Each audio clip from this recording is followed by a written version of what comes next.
નમસ્કાર મિત્રો. આજના કાર્યક્રમમાં ઝલકારી ટીવી ચેનલ પર આપ સૌનું સ્વાગત છે. મિત્રો, 17 સપ્ટેમ્બરના રોજ દક્ષિણ ભારતમાં જન્મેલા મહાન ક્રાંતિકારી જે ઓબીસી સમાજમાં જન્મેલા પેરિયાર રામાસ્વામીનો જન્મ જયંતિ હતી 17 સપ્ટેમ્બરના. આઝાદી પહેલા એમનો જન્મ થયો અને વિચારજો મિત્રો કે એ સમયે ઓબીસી સમાજમાં જન્મેલું જે શૂદ્રવર્ણમાં હિન્દુ ધર્મ આવે ને, અને એ સમયે એનું કુટુંબ જે કટ્ટર હિન્દુવાદી હતું, તો એ સમયે જ્યારે એને ક્રાંતિકારી કામ કર્યું તો આજે એને આખું ભારત દેશ યાદ કરે છે. અને ખાસ કરીને જે ઓબીસી સમાજના લોકો છે એ મોટાભાગના પેરિયાર રામાસ્વામીની જે ક્રાંતિકારી વાતો છે ને એ જાણતા નથી, કેમ કે ઇતિહાસ કોઈ વાંચ્યો જ નથી ને. તો એ પેરિયાર રામાસ્વામીએ તર્ક સાથેના ઈશ્વરને 15 સવાલો કરેલા. એ સવાલો પણ દરેક વ્યક્તિએ જાણવા જોઈએ. પહેલા આપણે એમની જે જન્મ જયંતિ નિમિત્તે બધાને જયંતિની શુભેચ્છા, અને એમનું જીવન શું હતું એમના વિશે થોડુંક જાણીએ, અને ત્યારબાદ એમણે જે 15 સવાલો ઈશ્વરને કરેલા એ જાણીએ. અને આ વિડીયો છે એ દરેક મિત્રોને વિનંતી કે તમારા મિત્રોને પણ, ખાસ કરીને ઓબીસી સમાજના લોકો તો બહુ ઓછું જાણે છે. એસસી સમાજના ઘણા બધા મિત્રો પેરિયાર રામાસ્વામી વિશે જાણે છે, કેમ કે એ બાબા સાહેબની સમકાલીન હતા અને ડોક્ટર બાબા સાહેબ આંબેડકરના વિચારધારા ને પેરિયાર રામાસ્વામીની વિચારધારા એક સરખી હતી. તો આઝાદી પહેલા અને પછી પણ પેરિયારનો દક્ષિણ ભારતીય રાજ્યો, ખાસ કરીને તામિલનાડુ ઉપર ખૂબ પ્રભાવ રહ્યો છે. દક્ષિણ ભારતીય લોકો તેમને ખૂબ માન આપે છે. પેરિયાર તરીકે પ્રખ્યાત એવી રામાસ્વામીની અસર માત્ર સાંસ્કૃતિક નહીં પણ તામિલનાડુના સામાજિક અને રાજકીય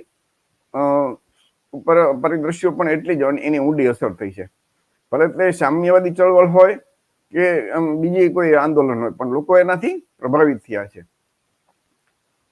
તામિલમાં દેશભક્તોથી લઈને નાસ્તિકો, તર્કવાદીઓ અને જે સ્ત્રીઓની જે હક અને અધિકારનું કામ કરવાના લોકો એ પેરિયાર રામાસ્વામીનું સન્માન કરે છે. અને એમને એમના વિચારો, એમના કાર્યોને એક માર્ગદર્શક તરીકે જુએ છે. તેઓ રેશનાલિસ્ટ એટલે કે નાસ્તિક લોકો એમ કહી શકાય એ વિચારધારાના હતા. અને લોકોના હિત માટે બોલવાનું, લોકોના હિત માટે કામ કરવાનું, પોતાના માટે નહીં પણ લોકોનું હિત શેમાં છે, આમ જનતાનું, એ એમના જે વિચાર છે ને એના જે કોઈ આદમી મુझसे કમ નહીં, इसी तरह કોઈ ભી મુझसे બેહતર નહીં, એટલે કે બધા માણસો સમાન છે. એટલે કે જાતિ વ્યવસ્થા, વર્ણ વ્યવસ્થા જે છે ને એમાં એ માનતા નહોતા. એમનું બીજું એનું જે અનમોલ વચન છે કે જો ધર્મ तुम्हें नीच ठहराता है तुम इस धर्म को लात मार दो. બ્રાહ્મણ હિન્દુ ધર્મની અંદર જે બ્રાહ્મણ, ક્ષત્રિય અને વૈશ્ય સિવાયના જે શૂદ્ર વર્ણના લોકો છે એમના માટે હિન્દુ ધર્મના તમામ શાસ્ત્રોમાં એટલું બધું ખરાબ લખ્યું છે કે આપણાથી સહન ન થઈ શકે. એ વેદ હોય, પુરાણ હોય, વિષ્ણુ પુરાણ હોય, ભાગવત પુરાણ હોય, મનુસ્મૃતિ હોય કે વાલ્મીકી રામાયણ હોય, રામચરિત માનસ હોય કે ભગવદ્ ગીતા હોય, મહાભારત હોય, આ બધામાં શૂદ્ર વર્ણના લોકો માટે હદથી વધારે ખરાબ લખેલું છે. જાણે એમને કોઈ માણસ જ સમજતા નથી. તો આટલું ખરાબ જે ધર્મમાં જેમના વિશે શૂદ્ર વર્ણના લોકો વિશે લખાયેલું, શૂદ્ર વર્ણના લોકો એટલે આજના 99% જે ઓબીસી, એસસી, એસટી અને ખાસ કરીને ગુજરાતમાં જે કોળી સમાજ મોટો છે એ કોળી સમાજની વસ્તી એ શૂદ્ર વર્ણમાં આવે. તો એના માટે આટલું બધું ખરાબ લખેલું છે. એટલે પેરિયાર સામે એવું બોલતા કે ભાઈ જે ધર્મમાં તમને ઠુકરાવે છે, તમારા માટે આટલું ખરાબ લખ્યું છે, તમને નીચ નાલાયક અધમ જાતિના ગણે છે, તો એવા ધર્મને તમે એમ કે ઠોકર મારી દો. બીજું એમનો જે વાક્ય હતું कि जैसे कोई बच्चा पहली बार चलने के प्रयास में गिर जाता है किंतु फिर બીજી વખત ઉભા થવાનો પ્રયાસ કરે છે, પહેલી વખત ચાલવાનો પ્રયાસ કરે પડી જાય, એમ દરેક વ્યક્તિએ તર્ક બુદ્ધિથી વિચારવાનું, એમાં સંકોચ નહીં કરવાનો કે ભાઈ ઈશ્વરનો ડર નહીં રાખવાનો, પણ દરેક જગ્યાએ તર્ક શક્તિ લગાડો. બીજું એમને એનું વાક્ય છે કે ઈશ્વર અગર હોતા તો એટલે એમ કે ઈશ્વર જો ભગવાન હોય તો પછી ઈશ્વરને સામે જે પ્રશ્ન ચિહ્ન ઉઠાવે, સવાલ ઉભા કરે એવા લોકોની જન્મ જ ન આપે ને.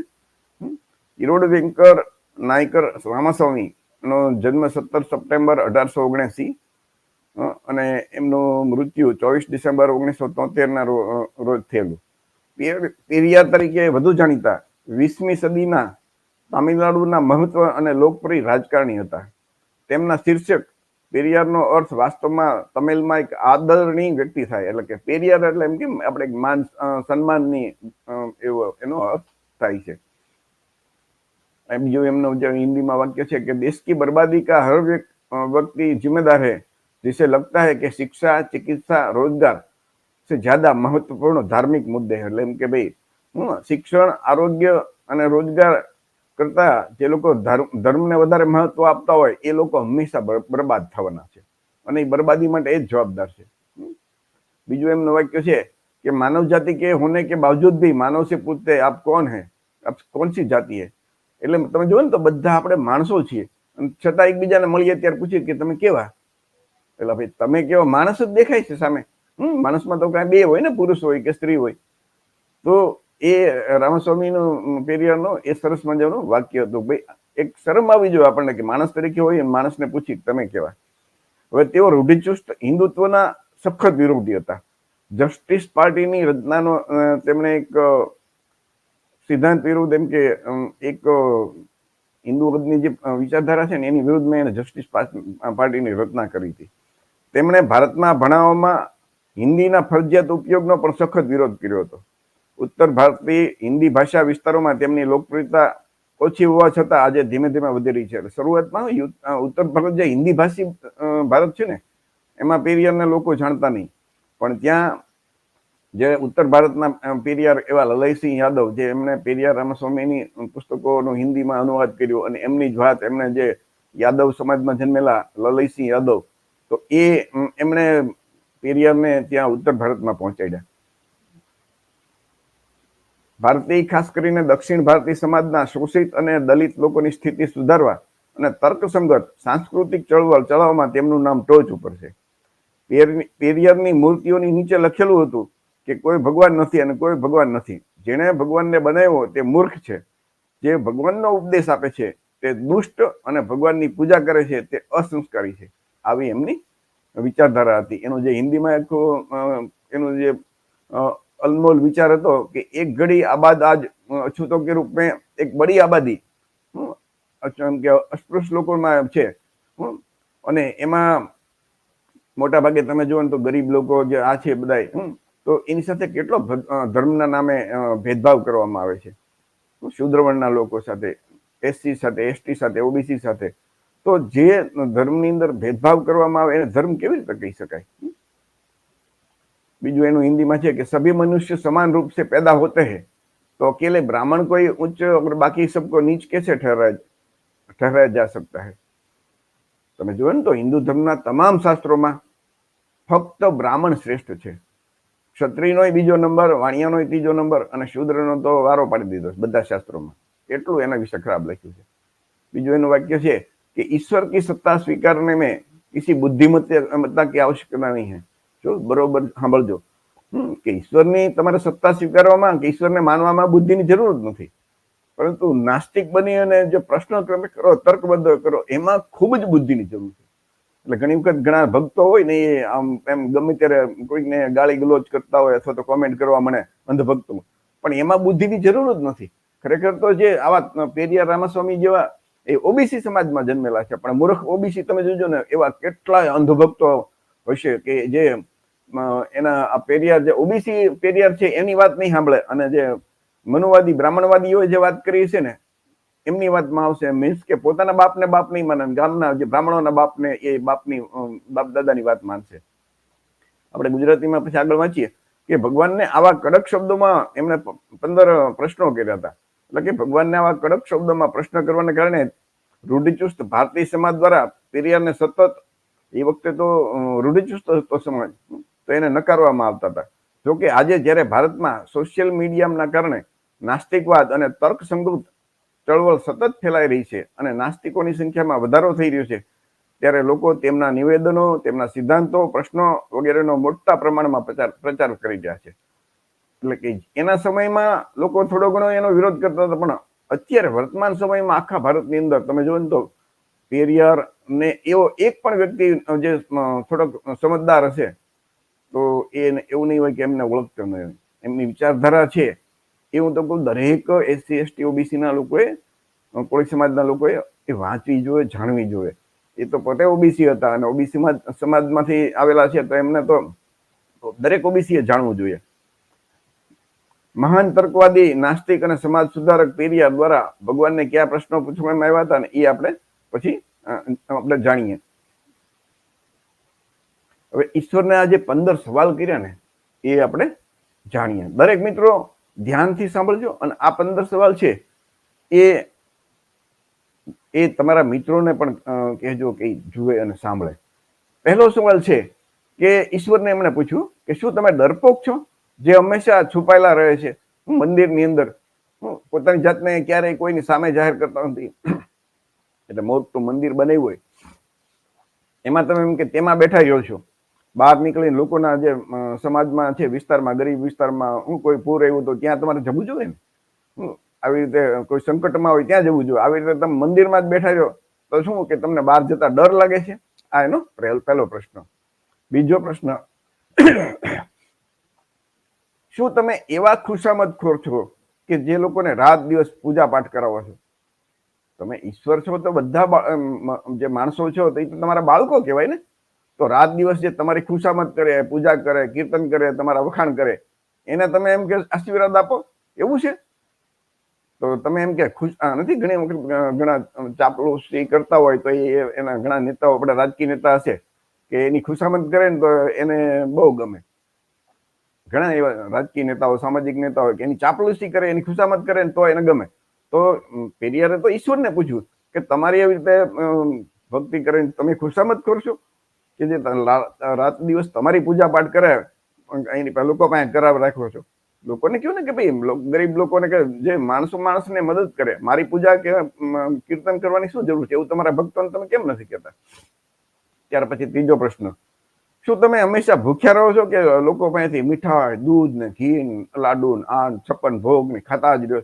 કેમ કે તમને એટલી બધી ભૂખ, તમે ભૂખ્યા હોવ છો? નથી 56 ભોગ આવી રીતે તમે જો દરરોજ કેટલું ચડાવતા હોય. એક બાજુ દેશમાં કરોડો ગરીબ લોકો તમે જો તો ભૂખ્યા હોઈ જતા હોય અને એક બાજુ તમે આની પાસે ભગવાનને આવું ચડાવતા હોય. ચોથો સવાલ, શું તમે માંસાહારી છો કે લોકોને નબળા પ્રાણીઓનું બલિદાન આપવાનું કહો છો? તમે જો ને તો એવું બકરાનું, પાડાનું કે કુકડાનું આવું બધું બલિદાન ચડાવવામાં આવે. એ ઈશ્વરના અને ધર્મના નામે. વિચાર તો કરો. પેરિયારે ઈશ્વરને પૂછ્યું, ભાઈ તમે આ માંસ ખાવાનો તમને શોખ છે? માંસાહારી છો તમે? ખરેખર એવું ન હોય તો તમારે તમારા ભક્તોને કેવું છે, આ બંધ કરાવી દેવું જોઈએ ને.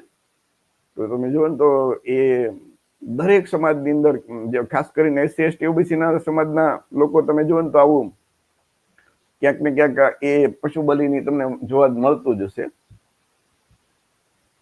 4 સવાલ. પછી 5મો સવાલ છે, શું તમે સોનાના વેપારી છો જે મંદિરમાં લાખો ટન સોનું કે દાટીને બેઠા છો, એ દબાવીને બેઠા છો?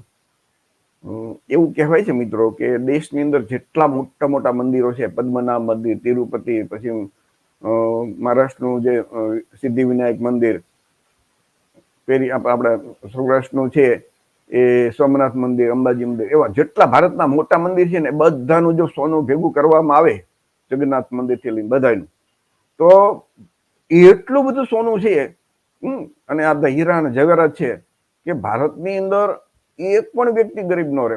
ભારત સરકારનું બધું દેવું ખતમ થઈ જાય એટલું બધું સોનું અંદર સંગ્રહિત છે.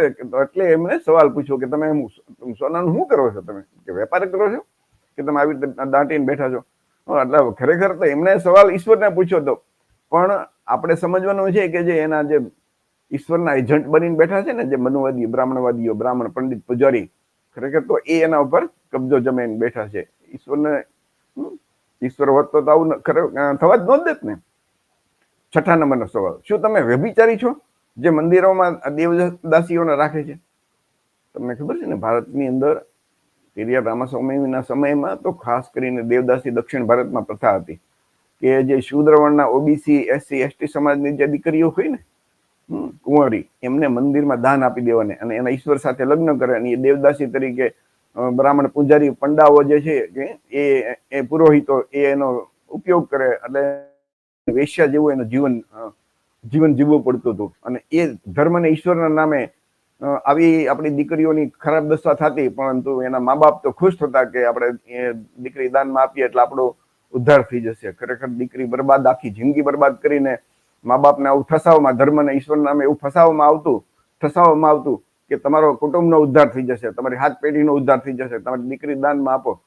એની બ્રાહ્મણની કોઈ દીકરી નહીં, ઓબીસી પછાત વર્ગની દીકરી. વિચાર કરજો કેટલી હદ સુધી ધર્મ અને ઈશ્વરના નામે આપણા ઉપર એ લોકોએ જુલમ ગુજાર્યા છે. તો છઠ્ઠો પ્રશ્ન એ હતો. 7મો પ્રશ્ન છે, શું તમે એટલા નબળા છો કે દરરોજ થતા બળાત્કારને રોકી શકતા નથી? એવું તમે તો એવું કહેવાય ને કે ઈશ્વર તો કણકણમાં છે અને એની અપાર શક્તિ છે, એ ધારો તો બધું કરી શકે. તો જે આપણી નિર્દોષ નબળી કે અબળા જે મહિલાઓ હોય કે આપણી દીકરીઓ હોય એના ઉપર જયારે બળાત્કાર થતા હોય, ગેંગરેપ થતા હોય, તો ત્યારે ઈશ્વર કેમ બચાવવા નથી આવતું? હમણાંના સમાચાર છે કે અયોધ્યામાં જે નવું રામ મંદિર બન્યું ને, એ રામ મંદિરની અંદર સફાઈ કામ કરવા વાળી એક છોકરી સાથે ગેંગરેપ થયો. વિચાર કરજો. હવે તો એ મંદિરની તો વડાપ્રધાને એમની પ્રાણ પ્રતિષ્ઠા કરીને એમ ઉદઘાટન કર્યું. આખા દેશના બધા આ લોકો હોબાળો મચાવ્યો હતો, મંદિર મંદિર મંદિર. હવે એ મંદિરની અંદર આવું ઘટના બને તો એ ખરેખર પેરિયરના તમે જુઓ ને તો એ સવાલ આપણને અત્યારે યાદ આવે ને કે તમે એટલા નબળા છો કે આ બળાત્કાર થાય. અને દેશની અંદર દરરોજ 7 થી 8 કે 10 બળાત્કાર એવા આંકડા છે કે દેશમાં થતા હોય છે મહિલા ઉપર. તો એમ કે ઈશ્વર કેમ રોકી શકતા નથી? તમે તો કણે કણમાં હોય ને દરેક જગ્યાએ તમારી શક્તિ અપાર હોય તો એ તમારે રોકવું જોઈએ ને. 7 પ્રશ્ન. 8મો પ્રશ્ન, શું તમે એવા મૂર્ખ છો કે જે દુનિયાના દેશોમાં ગરીબી અને ભૂખમરો હોવા છતાં ખાધા વિના અબજો રૂપિયાનું અન્ન, દૂધ, ઘી, તેલ નદી નાળાઓમાં વેડફી નાખો છો? તમે જુઓ ને તો દૂધ ચડાવતા હોય, ખબર એને, એ બાર મંદિરની બહાર તમને સીધું ગટરમાં જતું હોય. અને પૂજાના નામે આ નામે કેટલી વસ્તુ ખાવા પીવાની બરબાદ થતી હોય છે. તમે જુઓ છો, એક બાજુ એમ કે લાખો લોકો ભૂખ્યા છે અને એક બાજુ તમે ઈશ્વરની સવાલ પૂછે છે પેરિયાર કે તમે મૂર્ખ છો કે એક બાજુ દેશમાં ગરીબી છે ને એક બાજુ તમે આ બધું ખાવાનું તમે સામે રાખીને બેઠા છો? તમે તો ખાતા હોય એવું તો દેખાતા નથી. તો આ એમનો સવાલ 8 નંબર. 9 નંબરનો સવાલ કે શું તમે બહેરા છો કે જેઓ બિનજરૂરી રીતે મૃત્યુ પામેલા અને નિર્દોષ લોકો ઉપર બળાત્કારનો ભોગ બનેલા માણસોનો અવાજ સાંભળી શકતા નથી? અકસ્માત થાય તો લોકો બચાવો કરે ને. ખરેખર તો ઈશ્વરે એને આ જગન્નાથપુરીને એમ કે ત્યાં લઈ જતા હતા, પરત ફરતા હતા તો એ બસનો અકસ્માત થયો, કેટલાય લોકોના મોત થયા. એવી રીતે ક્યાંય તમે જો માનતા કરતા હોય કે દર્શનથી આવતા હોય, એક્સિડન્ટ થાય અથવા તો મંદિરોમાં પેલું એકબીજાની ગીરદી થઈ જાય ત્યારે કચડાઈને મરી જાય, તો એમ કે ઈશ્વર તમે બધા લોકો તમારી મદદ કરવા માંગે આવે તો તમે કેમ એમ કે બહેરા છો, કેમ સાંભળતા નથી? ગણપતિ વિસર્જનમાં તમે જુઓ ને તો એ ભગવાનની 10 દિવસ પૂજા કરે ને છેલ્લે વિસર્જન કરવા જાય ને પછી કેટલા લોકો દર વર્ષે ખાલી ગુજરાતમાં 40-50 યુવાનો છે ટૂંકમાં એ તમે જો પાણીમાં ડૂબીને મરી જાય છે. તો એ બચાવો તો કરતા હશે ને એ વખતે. તો કેમ કોઈ ઈશ્વર તમે એમ કે બચાવવા તમે નથી આવતો? શું તમે બહેરા છો? કે નિર્દોષ લોકો મરતા હોય તમે એને બચાવવા નથી આવતા? નિર્દોષ દીકરીઓ બળાત્કાર એનું થતા હોય ત્યારે તમે એ તમારી મદદ માંગતી હોય કે ઈશ્વરના નામે મને છોડી દો, બચાવો ભગવાન બચાવો, પણ કેમ તમે જાતા નથી? આ 9 નંબરનો સવાલ. 10 નંબરનો સવાલ, શું તમે અંધ છો જે દરરોજ થતા ગુનાઓને જોઈ શકતા નથી? દરરોજ તમે જુઓ ને તો એ તમે સમાચાર મીડિયા, ટીવી કે છાપામાં જુઓ ને તો તમને અપરાધ, ગુનાઓ કેટલા થતા હોય છે. તો ઈશ્વર સર્વવ્યાપી હોય અને સર્વશક્તિમાન હોય તો આ બધા ગુનાઓ થાય છે, જે ક્રાઇમ થાય છે, અપરાધ થાય છે, એ થવા જોઈએ, બધા બંધ થઈ જવા જોઈએ ને. કેમ ઈશ્વરે બધાને એક સરખી સારી અને સંસ્કાર આપી નથી દેતો? આતંકવાદી કે આવું ખરાબ કામ કરે તો એ જ વખતે એને નિંદ્યા મારી નથી નાખતા? તો એ સવાલ પૂછે છે. 11 નંબરનો સવાલ, શું તમે એવા આતંકવાદીઓ સાથે સંકળાયેલો છો જેઓ ધર્મના નામે દરરોજ લાખો લોકોની હત્યા કરે છે? તમે જોયો ને તો નથી કહેવાતું મુસ્લિમ આતંકવાદ, તો પછી હિન્દુ આતંકવાદ, આવી રીતે તો એ ધર્મના ઠેકેદારો છે એ આતંકવાદી બની અને લોકોની હત્યા કરતા હોય છે. ખરેખર જો એમ કે જો ઈશ્વર હોય તો એ ઠેકેદારોને ઈશ્વરે રોકવા જોઈએ ને. એ લાખો એમ કે આવી રીતે તમે જોયું તો અત્યાર સુધીમાં સૌથી વધારે માણસો મહિના હોય ને ઇતિહાસ એમ કહે છે તો એ ધર્મના નામે લોકો મરતા હોય છે, એકબીજાને કાપતા હોય છે. એને ધર્મ કેવી રીતે કહી શકાય? તો એ સવાલ એના માટે છે કે તમે શું આ આતંકવાદીઓની સાથે તમે જોડાયેલા છો, જે લોકોની હત્યા કરે છે, લોકોને બરબાદ કરે છે, હેરાન કરે છે, અત્યાચાર કરે છે, અન્યાય કરે છે લોકો ઉપર? 11 નંબરનો એ સવાલ હતો. 12 નંબરનો, શું તમે એવા આતંકવાદી છો જે ઈચ્છે છે કે લોકો તમારાથી ડરે?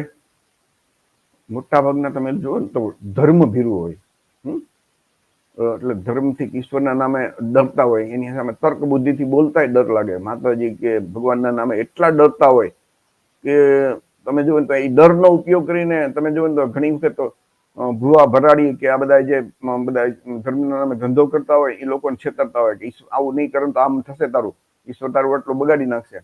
એટલે લોકો પાસેથી એવી રીતે રૂપિયા પડાવતા હોય, છેતરતા હોય, હેરાન કરતા હોય છે. તો કેરિયરનો સવાલ છે તમે કેમ કે તમે એવા આતંકવાદની જેમ ડોન જેવા છો કે તમારા લોકો તમારાથી ડરે? શા માટે લોકો તમારાથી ડરવું જોઈએ? લોકો તમે એમ તમારા જે આ માણસો છે, તમારા સંતાનો છે, એને એવી બુદ્ધિ આપો કે લોકો તમને સવાલ કરે, તર્ક બુદ્ધિથી સવાલ કરતા થઈ જાય. શા માટે તમારો ઈશ્વરનો કોઈને ડર લાગવો જોઈએ? પછી 13 નંબરનો સવાલ છે, શું તમે મૂંગા છો જે એક શબ્દ પણ બોલી શકતા નથી પણ લાખો લોકો તમને લાખો પ્રશ્નો પૂછે છે? તમે જુઓ ને તો લોકો સતત મંદિરમાં જઈ અને સવાલ કરે, આસ્થા કરે, વિનંતી કરે, કાકૃતિ કરે, તો એનો જવાબ તો કોઈને મળતો નથી. તો એમ કે તમે મૂંગા છો? ખરેખર હોવો તો એને તમારે બહાર આવીને એમ કઈક એનો જવાબ આપવો જોઈએ ને તમારા ભક્તોને. પણ તમે તો ક્યારેય ઇતિહાસમાં એવી ઘટના જ નથી બની કે તમે આવીને લોકોને કંઈક સાથે એની સાથે સંવાદ કર્યો હોય, બોલ્યા હોય. તો આ ગરીબ લોકો છે એ તો તમને કે પૈસાદાર બધા તમે જો તો મંદિરમાં જઈને ભગવાનની પાસે કામ યાચના કરતા હોય, માંગતા હોય કે કંઈક સવાલ તો કરતા જ હોય છે. શાદી નો થતી હોય એમ કે મારી શાદી ક્યારે થશે, સારી ક્યારે એમ કે પાસ થઈ જાય તો અધિકારી ક્યારે થશે, નોકરી ક્યારે મળશે. ટૂંકમાં દરેક વ્યક્તિના દરેક જુદા જુદા પ્રશ્નો હોય. કેમ કે તમે કેમ કોઈ દિવસ કોઈને જવાબ નથી આપતા? મૂંગા છો તમે? 14 નંબરનો પ્રશ્ન, શું તમે ભ્રષ્ટ છો કે જેઓ ગરીબોને ક્યારેય કઈ આપતા નથી અને જયારે ગરીબો તમારા ઉપર કેમ કે પરસ્યો પાડીને કામ કરીને જે કમાણી હોય એની તમારામાં તમને ચડાવે, પણ એને બદલામાં તમે ગરીબોને શું આપો છો? બસ આજે એના એજન્ટો દ્વારા આશા જ ને કે તમને આમ મળશે, માની લેવાનું. પણ તમારી નજર સામે કઈ આપે છે ખરા? તો કે ના. તો જે લોકો ગરીબ માણસો તમારો પૈસાના એમ કે પોતાના બાળકોને ખવડાવે નહીં, તમને એને બદલે આપતા હોય અને છતાં એના બદલે તમે એને શું આપો છો? તો એમ કે તમે આવા ભ્રષ્ટ છો. નથી ઓલા ભ્રષ્ટાચારી અધિકારી હોય, પૈસા લે અને કામ કરે એના જેવું છે. તો આ 14 નંબરનો સવાલ છે કે આ લોકો તમને પૈસાનો એનું જે તમને આપે એનું બધું આપી વસ્તુ ભોગ ચડાવે, તો તમે એને ક્યારેય કઈ કેમ ગરીબો તમે લોકોને કેમ કઈ આપતા નથી? એવું ક્યારેય દેખાતું નથી તમે આપ્યું હોય. 15 નંબરનો સવાલ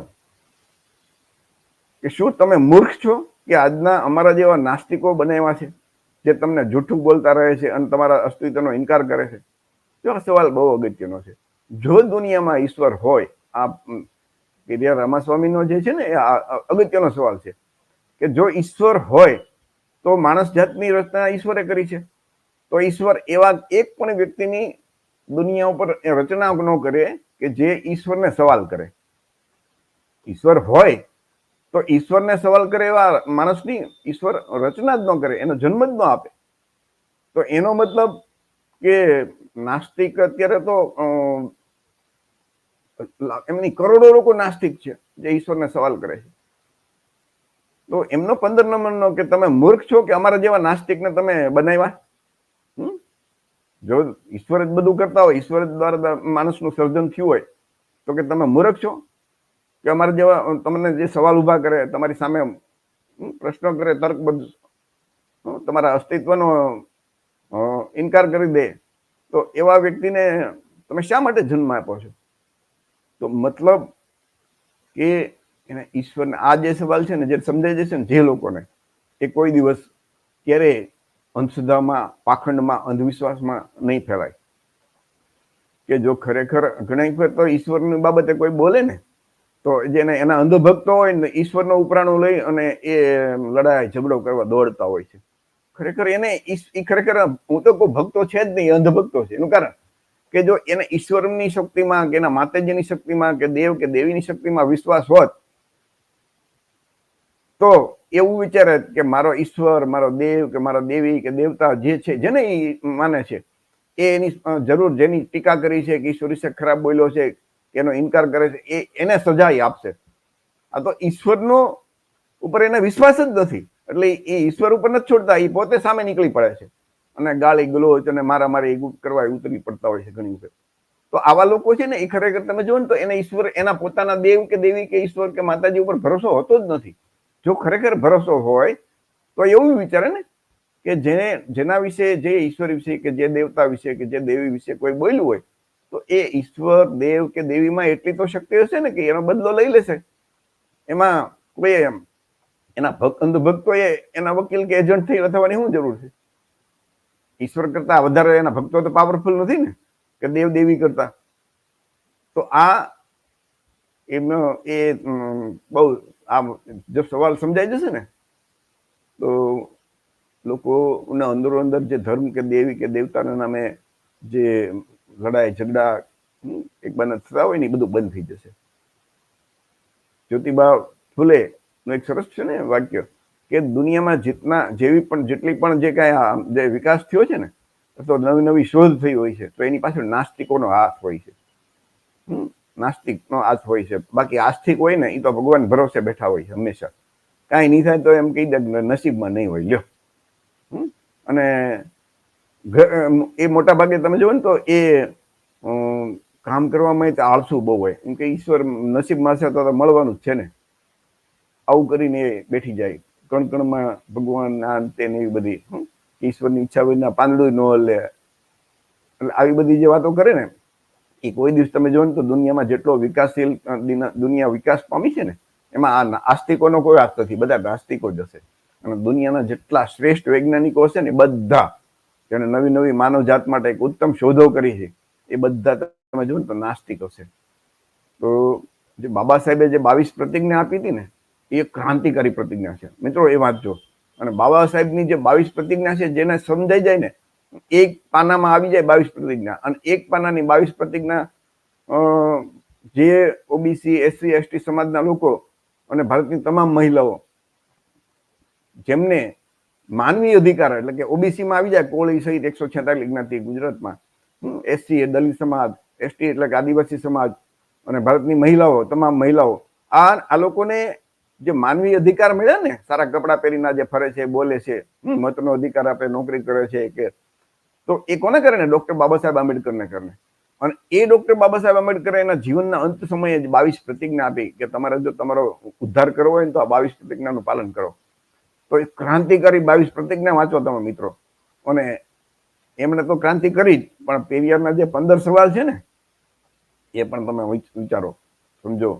તો તમારી અંદર જે ધર્મના નામે અંધશ્રદ્ધા ભરી છે, અંધવિશ્વાસ ભર્યો છે, પાખંડ ભર્યો છે, ખોટા રિવાજો ભર્યા છે, આ બધું સાફ થઈ જશે. અને પછી રહેશે ફક્ત માનવતા, સમાનતા, દરેક જીવ પ્રત્યે દયા, પ્રેમ ને કરુણા, જેને માનવ ધર્મ કહી શકાય. જેને બીજી વાતમાં કહી તો બૌદ્ધ ધર્મ કહી શકાય, કે ગૌતમ બુદ્ધ જે ભારતનો મૂળ ધર્મ છે, એસસી એસટી ઓબીસી નો કોળી સમાજનો મૂળ ધર્મ છે, એમણે આ જ સંદેશો આપ્યો. એમણે કોઈ ઈશ્વરની પૂજા કરવાનું નથી કીધું. બૌદ્ધ ધર્મમાં ઈશ્વર નથી, પુનર્જન્મ નથી, કર્મકાંડ નથી, વર્ણ વ્યવસ્થા નથી, જાતિ વ્યવસ્થા નથી, દરેક માનવી સમાન, અને માનવતા એ જ ધર્મ, માનવ ધર્મ. તો એવા આ જેવો કચરો દૂર થશે બાબા સાહેબની 22 પ્રતિજ્ઞા દ્વારા અને પેરિયારના 15 સવાલ દ્વારા, એટલે રહેશે શું? બાકી વધશે તો શુદ્ધ જળ જેવું પાણી જ રહેશે, અને જેને માનવ ધર્મ કહી શકાય, બૌદ્ધ ધર્મ પણ કહી શકાય. કેમ કે બૌદ્ધ ધર્મ છે ને, નાસ્તિકોનો ધર્મ છે. બૌદ્ધ ધર્મમાં ઈશ્વર નથી, એટલે ઓટોમેટિક ઈશ્વર વગરનો જે ધર્મ હોય એને નાસ્તિકોનો ધર્મ કહેવાય ને. તો મિત્રો, આ હતી આજનો કાર્યક્રમની વિગત કે પેરિયા રામાસ્વામી વિશે આપણે જાણ્યું અને એના 15 સવાલો વિશે જાણ્યું. તો મિત્રો, આ 15 સવાલ છે એ તમે બરોબર સાંભળજો, તર્ક કરજો, ચિંતન કરજો અને તમારા મિત્રોને પણ કહેજો કે આ જાણે, સમજે અને ભવિષ્યની અંદર આ વિડીયો તો આપણી ચેનલ ઝલકારી ટીવીમાં હશે જ, તો એ વિડીયો છે એ સતત બીજા લોકોને દેખાડો. લોકોની અંદર આવી વાત છે ને, શાળા કોલેજમાં અભ્યાસમાં ભણવામાં નથી આવતી. મેઇન સ્ટ્રીમ મીડિયા જે છે ને, મનુવાદી મીડિયા, જે ગોદી મીડિયા, એ કોઈ દિવસ આવી વાત નહીં કરે. પરંતુ આપણી સોશિયલ મીડિયાની ચેનલો, હિન્દીમાં તો ઘણા વિડીયો છે આવા, પણ આપણી ગુજરાતમાં બહુ આવી વાતોના વિડીયો ઓછા હોય છે. એટલે ગુજરાતીની અંદર આપણા દેશી માણસોને ગામડે ઘરે યુટ્યુબ ચેનલમાં ઘરે બેઠા આપણા એન્ડ્રોઈડ મોબાઈલમાં બધા પાસે યુટ્યુબ છે, તો એમાં બેઠા જોઈ શકે એટલા માટે આ વિડીયો બનાવ્યો છે. આમાં કોઈ વ્યક્તિની લાગણી દુભાવવાનો કઈ વાત કોઈ છે નહીં. દરેક વ્યક્તિએ તર્ક કરતા શીખો. અને હમણાં તો ગુજરાત સરકાર એક અંધશ્રદ્ધા વિરુદ્ધ કાયદો લાવવાનો છે. એ અત્યારે તમે જો ડ્રાફ્ટ બની ગયો છે, તો એ કાયદો બનશે અને ભારતમાં બંધારણમાં કલમ 51 મુજબ જોગવાઈ છે કે દરેક વ્યક્તિમાં વૈજ્ઞાનિક અભિગમ હોવો જોઈએ. આપણી ફરજ છે, દરેક વ્યક્તિની ફરજ છે. કોઈ ધર્મના નામે ગમે એવી વાત કે બોલે ને તો એ હવે એ તો કાયદા મુજબ ગુનો થઈ જશે. એટલે દરેક વ્યક્તિએ તર્કશીલ બને, જાગૃત બને અને પોતે સુખી થાય, પોતાના કુટુંબને સુખી કરે, ગામને સુખી કરે, આપણા સમાજને સુખી કરે. દરેક વ્યક્તિ પોતાના હકનું ખાય, કોઈનું લઈ ન લે, એટલે એનું નામ એ પૃથ્વી ઉપરનું સ્વર્ગ. કાલ્પનિક સ્વર્ગ તો કોઈ છે જ નહીં, પણ પૃથ્વી ઉપર આપણે બધા સાથે, કોઈ જાતિવાદ નહીં, બધા ભારતના બધા નાગરિકો એક સાથે સમાનતાથી રહીએ, હળીમળીને રહીએ, એકબીજાના દુઃખમાં મદદ કરીએ, તો એનાથી વધારે ઉત્તમ શું હોઈ શકે. તો મિત્રો, આજનો કાર્યક્રમ આપણે અહીંયા પૂરું કરીએ છીએ. જય ભીમ, નમો બુદ્ધાય, જય સંવિધાન.